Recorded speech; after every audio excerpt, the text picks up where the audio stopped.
Hey guys, so to connect your monitor or connect your Dell laptop to your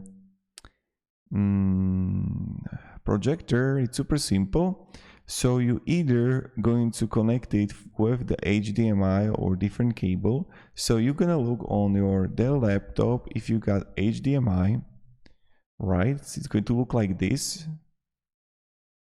And then you're gonna look on your projector, HDMI, and it's going to look like this.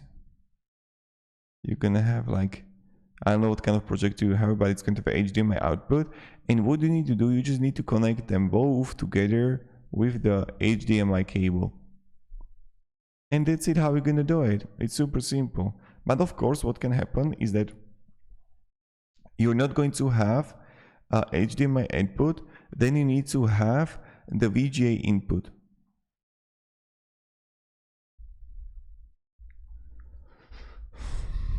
And then you just need to have a VGA cable if you have VGA also on your Dell monitor. So you need to actually find what kind of like cable you got and what kind of cable you need to connect them both. Maybe you're gonna need also VGA to HDMI adapter to connect both.